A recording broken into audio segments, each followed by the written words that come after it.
Hello Flosstube friends, I'm Lisa and this is my first Stitch With Me video. It's not going to be, I'm sorry if the lighting is horrible. It's going to get better hopefully by the next Stitch With Me, but this is what I've got. So hopefully grab a drink, grab your stitching, and let's just have some fun and chit chat about life and all the good stuff. So Odin is with me, and for those of you who follow me on Instagram, you've seen my photos of Mr. Odin.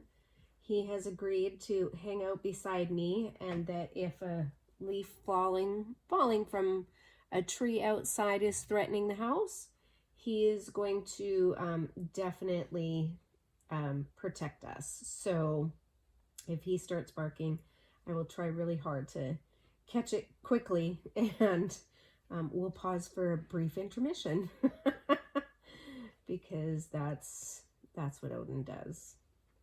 Odin. Okay, so hopefully you've all had a really wonderful week. It is Sunday, October 4th, I believe. And you know what Sundays are? Sunday is football. Seahawks football. So I am late getting this up because, well, first I had to watch my Seahawks, and it was an early game today. So, well, early for us. They were playing the Miami Dolphins, and of course we won. I shouldn't say of course, I'm gonna jinx ourselves. But we are now 4-0, and that's pretty impressive because we haven't been 4-0 in years, absolute years. So those of you who have listened to my Flosstube videos know that I love football, and I am thrilled that the NFL is playing, and it's just awesome to see the football and watch our guys play. They're playing well, and really that's all that matters. So and don't get me wrong, if you are not a Seahawks fan, and of course you root for your team as you should, just know that if the Seahawks are not playing, I'm also rooting for your team, probably. I was impressed to see that the Browns won again today. I watched Baker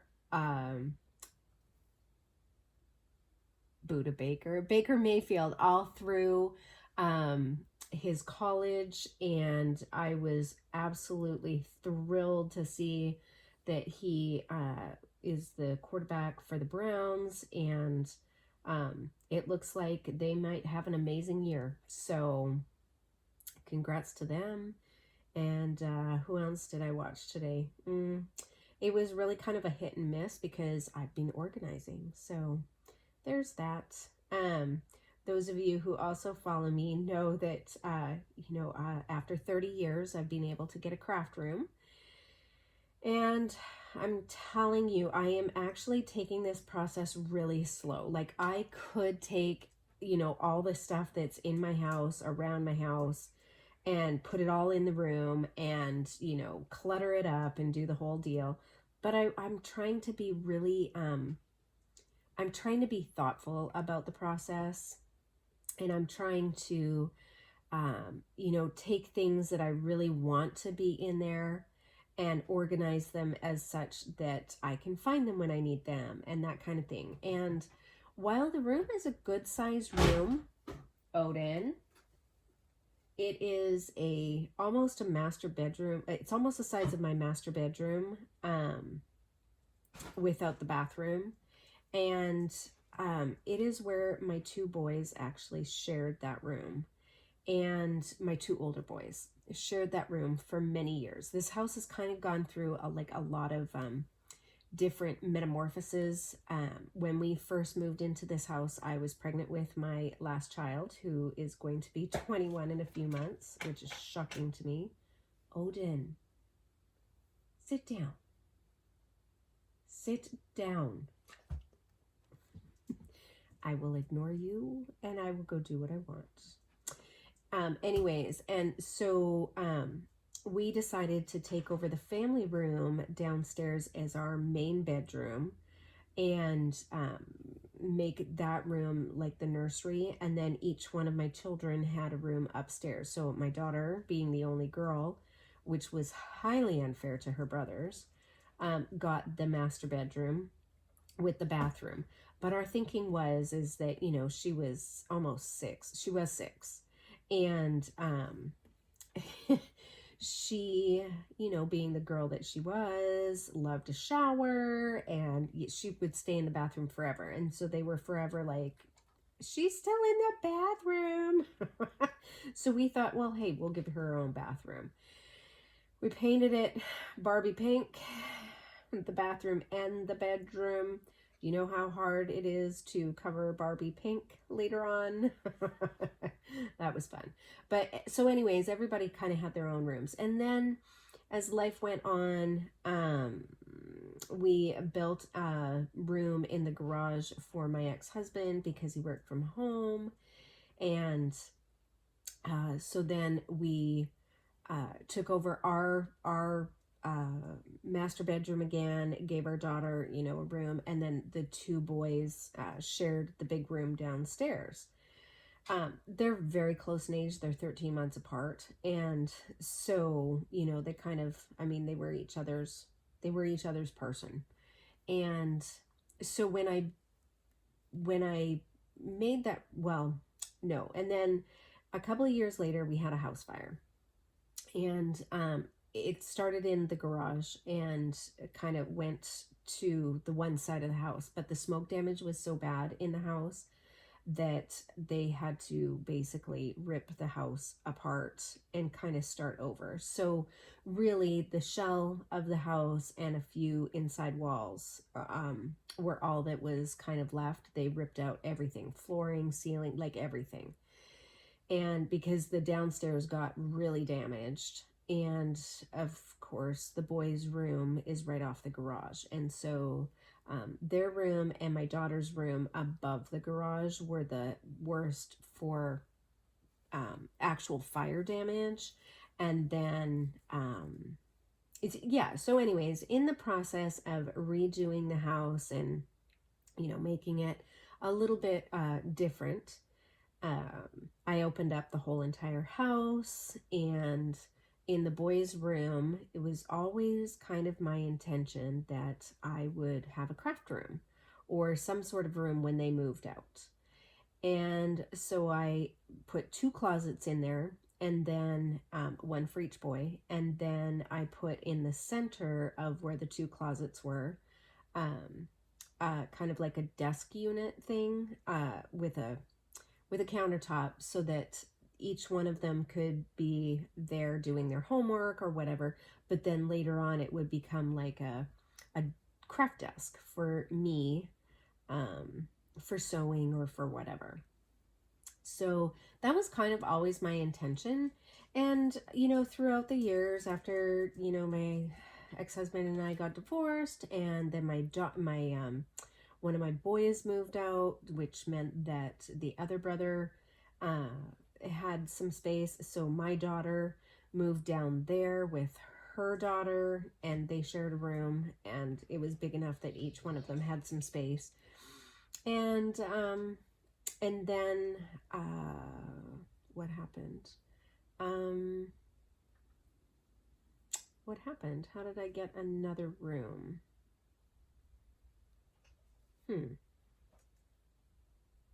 Oh, I know what happened.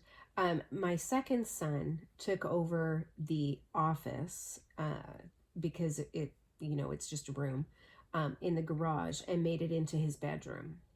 And so then that left my first son. Oh my goodness, I will get this story straight. The 2 boys shared a room. One boy moved out to the garage, to the room out there, when my ex-husband left. And so that freed up the room downstairs, made it so that my daughter could move in down there because at the time she was sharing her room with her daughter. And so in order to give her a little bit more space, plus she had a big dog, we thought, well, we'll do that room downstairs for them. My oldest son moved up into her bedroom, and my youngest kept his room. Well, then when my second son decided to move out, that freed up the room in the garage. And so my daughter was like, well, I'd love some privacy. So how about, I move out there. The last child, because he also had he had Odin. He moved down there with his dog. Then my granddaughter would get his old room, and my oldest would stay where he was, and I would have my master bedroom. And I was like, yeah, that works totally. And it still meant that, I not only was I not going to have my craft room or a room of my own, but no storage and that kind of thing, right? So, it all worked out. Well, then, of course, my baby decided to move out and move to Oregon. And then my daughter bought a house with her boyfriend. So I had two people move out almost at the same time within a month of each other, a month and a half. And so I ended up with 2 spare rooms. Well, really 3, except that my granddaughter's room, we're still going to keep that as kind of the guest room / her room. And so I'm in the process of doing that, the craft room, cleaning out the garage room as kind of storage / also guest room. Depends on how many people come, and all that kind of thing. So the house is kind of in upheaval, and I've been selling things and getting rid of things and trying to get these rooms. So anyways, back to my craft room. So I've been very intentional on the kinds of things that I want to put in there, because over the years that this house has been ours, I have had a lot of crafts. I have done scrapbooking. I was a creative memories consultant for a number of years. And what else did I do? Then I got into stamping quite heavily. I was never actually a consultant, but I really liked it. And then I was a Tastefully Simple consultant for quite a while. And then I got into like wreath making, and then I got into bow making, and then I got into diamond painting, and then I got into, oh my goodness, I just got into all kinds of different crafts. Oh, I also crochet and all of that. Well, over the years, I haven't picked up the scrapbooking for I don't even know how long. And I don't think that I've actually made a handmade card for probably a good 5+ years. And when I've gone into a craft, I go all in. I mean, you guys have seen my haul for stitching. So, I go all in. And so for every craft, I've done that. When I was doing wreath making, the amount of stuff I had for wreath making was just, wow. I mean, I have slowly been selling lots of it.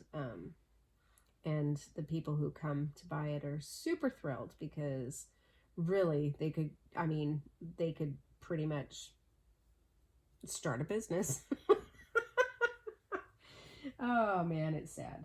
But so anyways, I just, I want to make sure that the crafts that go in that room, not only do I have a place for them, but they're crafts I want to do, right? So, I think that that's important, to make sure that what you are doing is something that you love. And I thought to myself, also, if I'm going to be spending that much time in my craft room, I want to enjoy it. I want to have the things that really mean something to me in there. And that kind of thing. And I also have a lot of furniture in this house, and um, I'm moving some of it into this room, but I'm chalk painting it, and so there's just kind of a process that's been going on, and I'm just hoping that by the end of October, I will have this darn room complete, well, if not completely done, at least a point that it's usable, and my next stitch with me will be in there. That's my goal. That's my goal. We'll see if that works out. So, yeah. So let's talk about, oh my goodness. Okay, so I have kind of a funny story for you guys. So if you followed me for a while, you've heard, the saga of my daughter buying at this house. Well, they bought a house in a really beautiful area, and the reason why they got the house was because neither her or her boyfriend were in any hurry to move actually out of their places.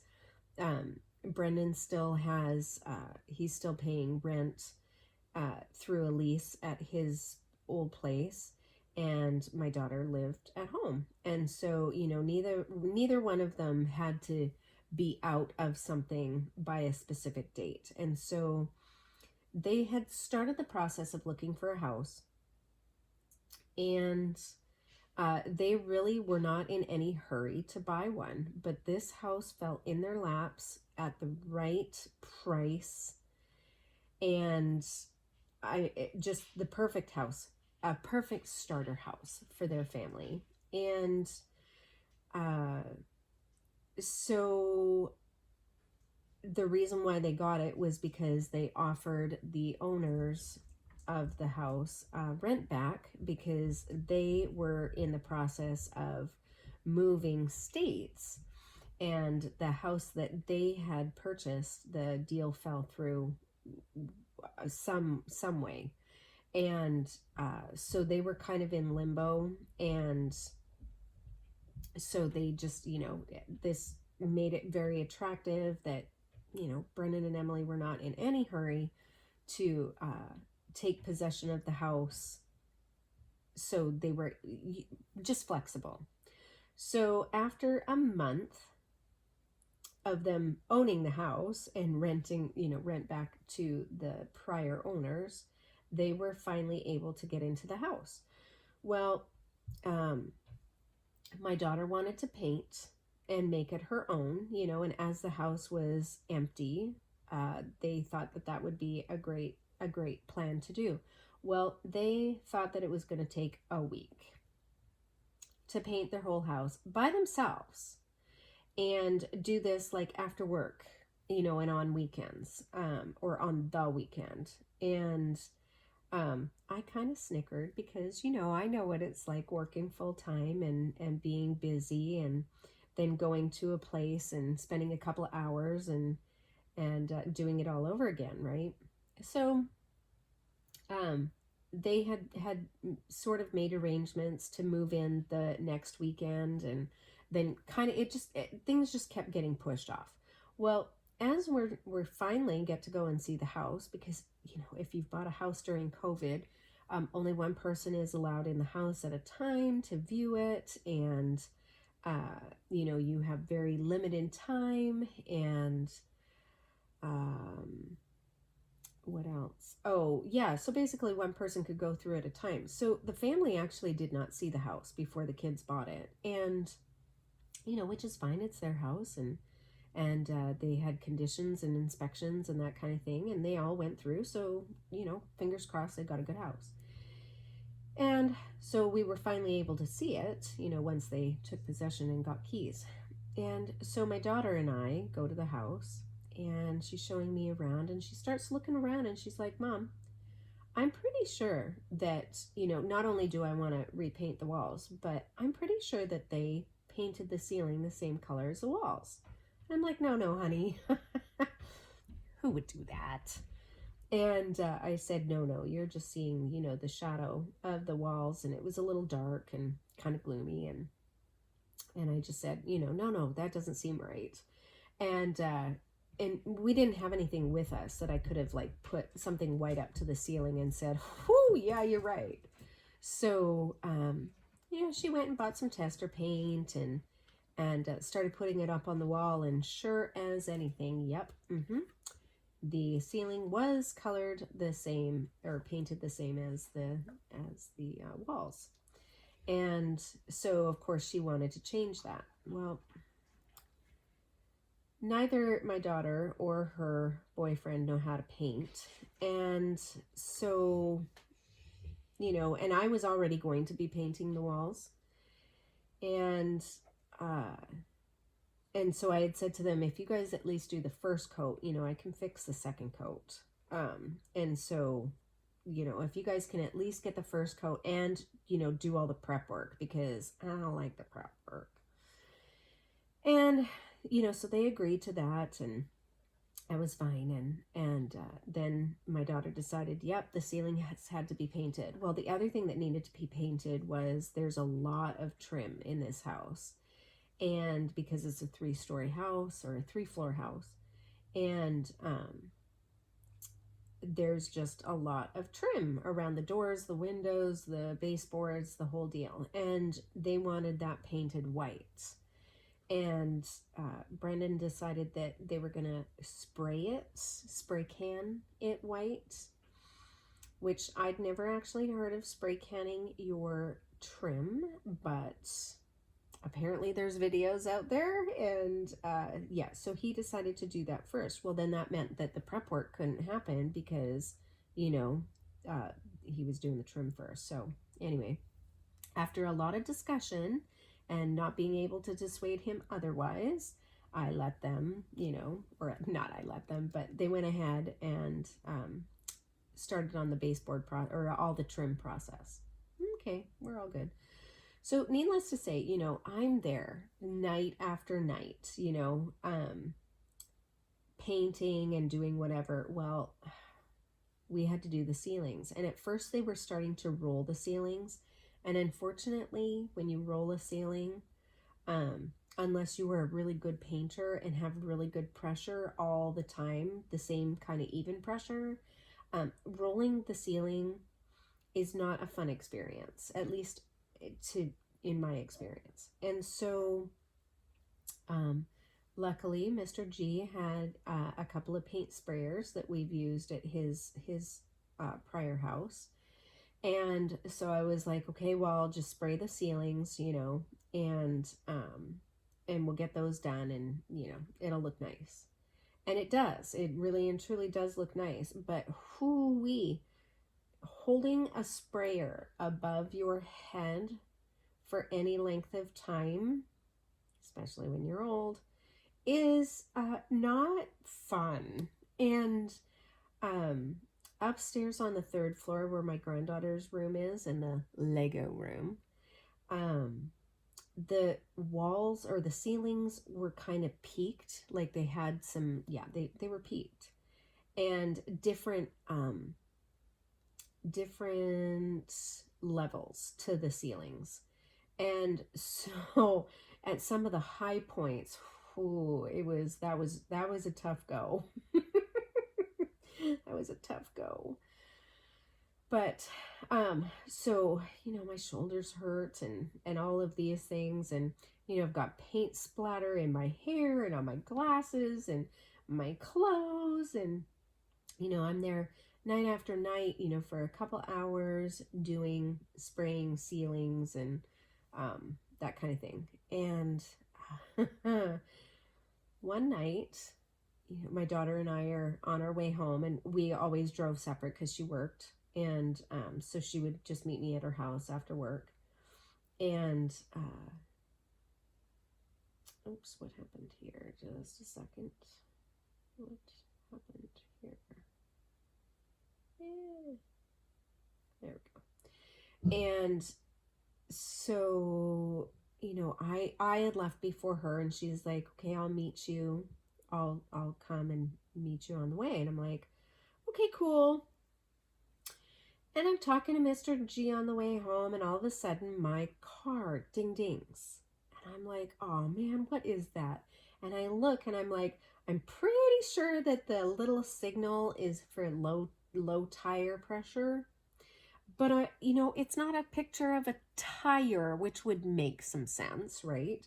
So I'm like, okay, so now I'm like trying to frantically look through or get my manual out of the glove box and see if I can do like a quick flip through of what this code is, right? Or this light. And so I'm driving along and it's beeping and I'm like, okay, Miss G, I gotta get off the phone. I've got to go find a safe place and pull over because it was on the highway and pull over and find out what's going on. So I pull off and I manage to get to an exit and there was a hotel on the side there. And so I pulled into the parking lot and it's dark. It's like later at night. It's almost 9:30, maybe even 10. And it's getting to be a little dark. And this is, in August. And it's not in the best part of town. And the police patrol quite a bit. And so here I am. I'm in the parking lot. And sure as anything, yep, my tire is flat. It is flat. And so I'm like, fantastic. So I call my daughter and I'm like, hey, how far away from, this spot are you? And she goes, well, I just got on the highway, so I'm not too far from you. And I'm like, okay, you need to take this exit. I am here. So she's like, well, can you share your location? Because we have iPhones. And I'm like, sure. And I'm trying to share my location. Cannot share my location to save my life. And I'm like, honey, this is the name of the hotel and, blah, blah, blah. Oh, hang on. I'm trying to share my location with her and giving her, kind of where I'm at. And we're very landmarky kind of people. Like, don't, I'm off east of the 124th and west to this. No, you tell me that there's like, I see a 7-Eleven and a Target and a whatever. I got you. I know exactly where you are. But you tell me, oh no, I'm southwest of whatever. That's not helping me. And so anyway, she finally got there. So in the meantime, I can't tell you how many police drove past and nobody stopped and it's dark by this time. So now I have emptied my trunk. Oh my goodness. Sorry. I have emptied my trunk. I have got the spare out, and now I'm trying to figure out how the jack goes underneath my car, and I'm YouTubing it because I have a manual, but I want to make sure that where I'm putting it is not like going to damage the frame of my car, right? Because I haven't changed a tire for I don't know how long. And so I'm in the process of that. You can tell that I have a flat. You can absolutely tell. And I've got my phone in my hand the whole entire time, ready to press 911 if necessary. And because I'm by myself. Well, finally, my daughter shows up, and I'm down on the ground and I'm trying to figure out where I'm supposed to be putting this jack and this little mounty thing that goes on it to pump it up and down and do whatever it's supposed to do, right? And trying to figure out how I'm going to get the lug nuts off my tire, because they're on there pretty tight. And so then my daughter shows up. Now, my daughter's super cute, and she's young, she's got a nice figure, and she's in shorts and the whole deal. And I probably look like, I don't know, something out of a horror movie with a paint in my hair and all over my glasses and on my face and the whole deal. However, it's dark, so really, can you see me? And, so she's laughing. She's like, yep, that's flat, and we get the whole deal. And um, her and I are now on the ground on our stomachs trying to figure out exactly where this jack is going according to the YouTube video. So here's these two girls out there, trying to figure out life. And this guy from across the parking lot goes, "You girls having trouble? Can I help you out?" This might have something to do with my daughter's butt up in the air, right? So I'm like, okay. I probably was there by myself for 20 minutes struggling to get everything out of my car, and the jack and figure out where it's going and the tire and the whole deal. Not one person offered anything, right? My daughter gets down on the ground and all of a sudden, we get some help. Don't get me wrong, I was grateful. So he came on over. He was kind of a young guy. I guess he was what was he? A crane operator. And he actually was from Portland. And he was down for a job that was close to the hotel. And, young guy. And so then, we had this whole conversation. And yeah, it was entertaining. He did my tire. Life was good. And yeah, chit-chatted us all up, and practically tried to get a date out of my daughter, which was really funny.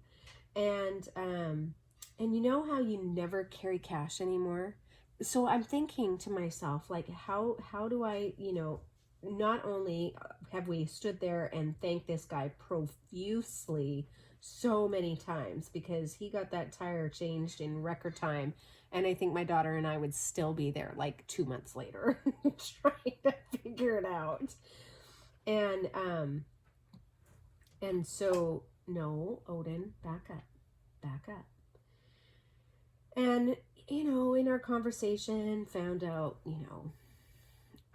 that he was young, had very young kids, and but didn't live with them, and blah blah blah, and that he was just up, whatever. So don't carry cash anymore. And I'm thinking, how in the world do I thank this poor kid, and at least offer to buy him a meal, or a beer at the bar or whatever, right? And but not make it so that it's super friendly, that we're spending more time, because okay, I'm tired, and I just really wanted to go home and have a shower and get the paint off and everything. And yeah. So anyways, I was able to find some cash, which, again, it's almost like it was meant to be or something, because truly I don't carry cash anymore. And for some reason that week, I think I had gotten some out, or some extra or something, for something, I don't remember what, and clearly didn't use it all. So I was able to give him some money, and he kept saying no, thank you. And my daughter's like, no, seriously, take it. Like, we can't tell you how grateful we are, that not only that you happened by, but you also knew what to do. And of course, both of us are standing next to each other, and we're watching him work, right? With our phones, just in case anything happened. I'm prepared. I am prepared. We're calling 911 ASAP. But, yep. So, oh my goodness, I tell you, it's almost like there's something like possessed about my car, because I have other stories for another day, based on my car. But I've owned this car for 2 years now, and I hadn't even had it for 4 months, I think. 4 or 5 months. Yeah, something like that. And I had a delivery of wood at my house, and the guy who delivered the wood ran into my car with the forklift and the wood. Ran right into the back of my car. I mean, the crunch was just incredible. Anyways, yes, his company, had all of the work done, body damage and everything, and the rental of the vehicle for quite some time, because it took them quite some time to fix my car. And but yeah, I hadn't even owned it for very long, and then yeah, I've had some wonderful dealings with my car. But another funny story that I will tell you at another time, because I don't know how long this is going. But yes, another story for another time. Oh my goodness. I hear that Mr. G is coming. So he started a new company, trucking company, a couple of weeks ago, and so he's been on the road for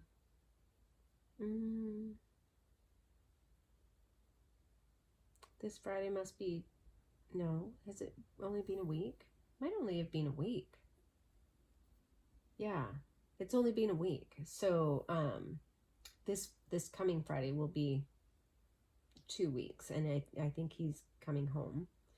So with this new trucking company, apparently they kind of like their guys out on the road for a couple of weeks, and then have them come home, get their trucks, fixed, tires looked at, replaced, and brakes looked at, and all of the things to keep their trucks on the road and safe. Oh my goodness sakes, I'm not getting this in there.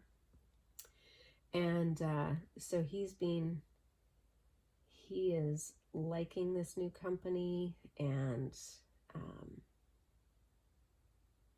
looks like it's going to be a good fit.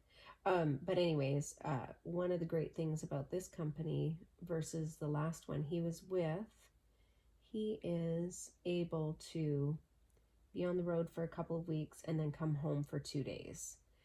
And with the prior trucking company, he was out on the road for 6, 7, 8 weeks, and then he would maybe get 3-4 days off, and then he was back out. And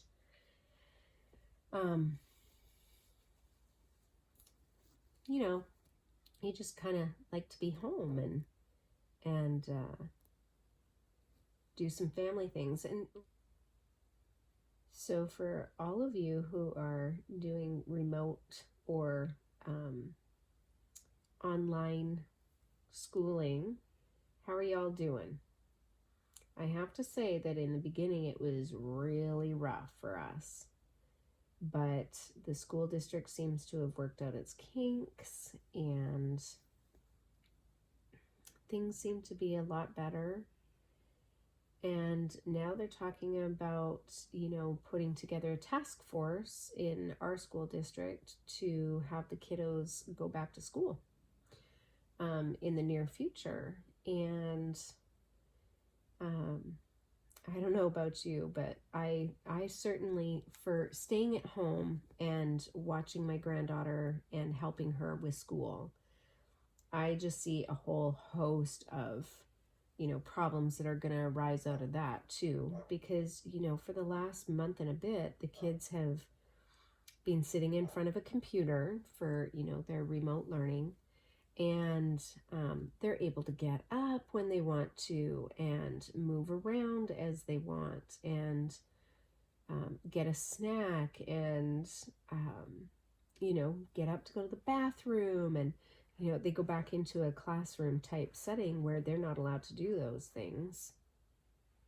I just see that there's going to be another major transition that's going to happen with getting these kids back into a classroom setting. And don't get me wrong, they should be back in class, or as safely as possible, obviously. But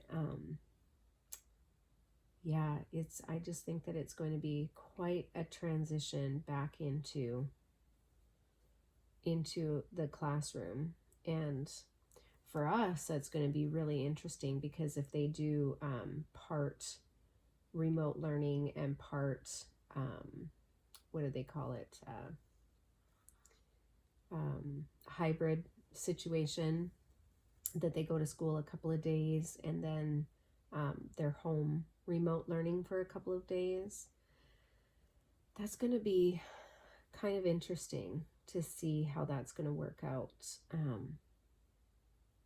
And we're really lucky. We only have the one kiddo, and she just goes to the one school. So, but for other people who are on like maybe a rotating schedule, that they might have a middle schooler and a elementary school kiddo, that the days that they're in school are different, it still poses a whole host of issues for working parents on how do you get your kid to school and how do you get them back home,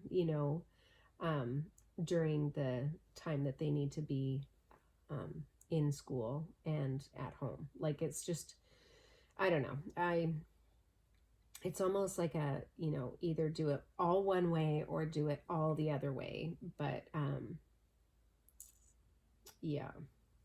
And, also, I guess for me, I don't know.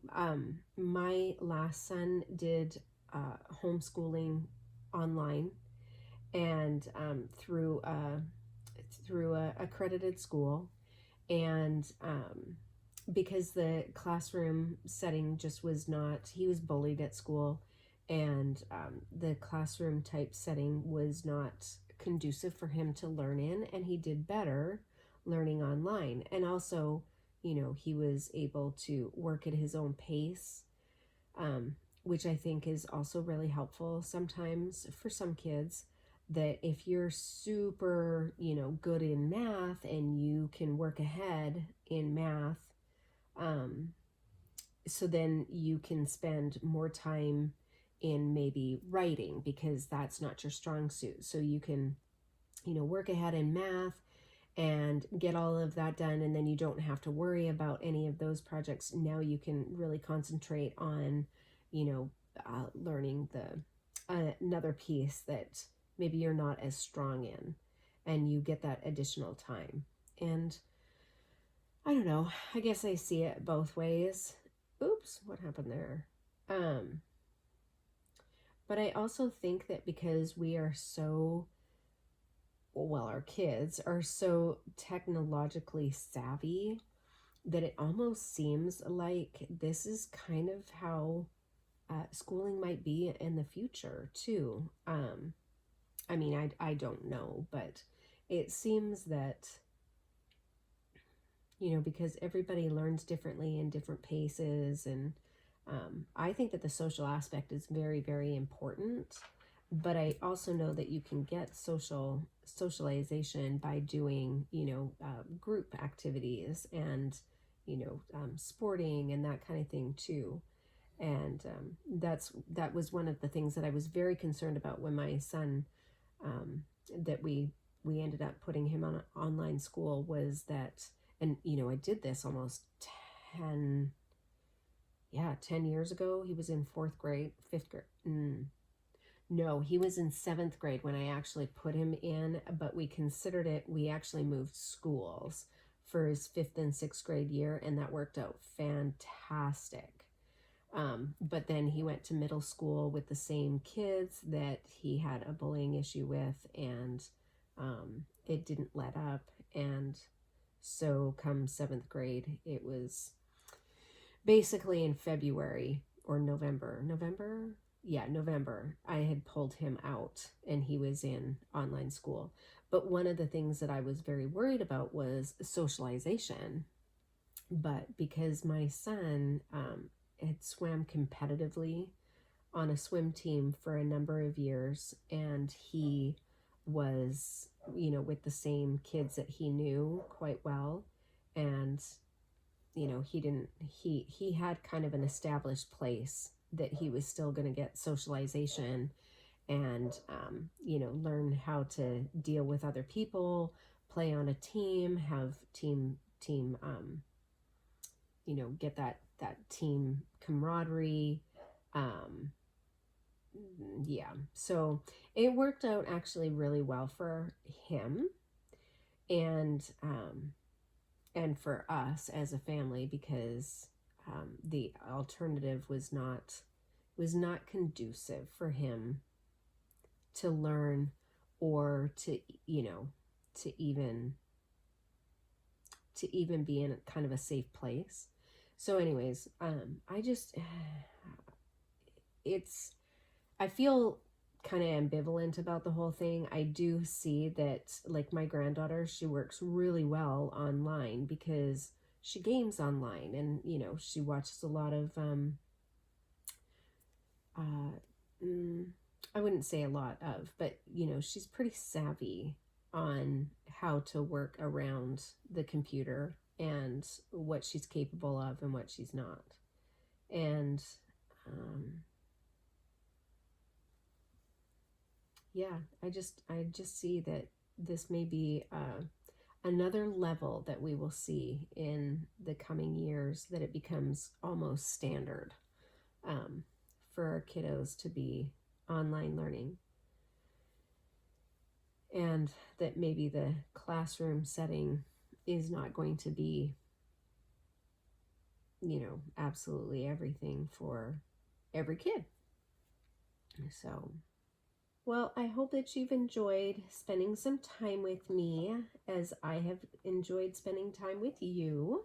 Um, you know, I actually really like Stitch With Me videos now, or videos that are over an hour long, because I mean, it's a little harder, honestly, with a Flosstube video, because I feel like in that video I really need to be paying attention to the patterns that you're holding up, and that, because I might miss one that I desperately need to have.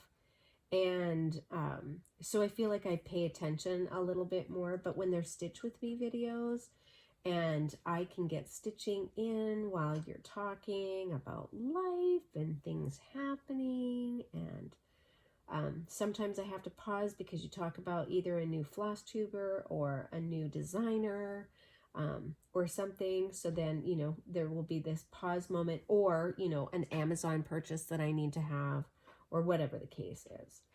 So that's a lot of fun. But I actually really do enjoy those, because then I get to sit and visit with you as well as stitch. So, and that's what we're all here for, right? A fun community where we get to know each other and share our love of cross stitching and all crafts in general, and just super fun. So I hope you enjoyed. I hope you enjoyed as much as I did. I love visiting with you all, and I hope you enjoy my stories and the things that happen to me. Seriously, I could write a book. It's going to happen.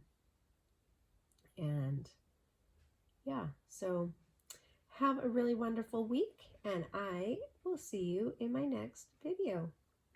Bye-bye.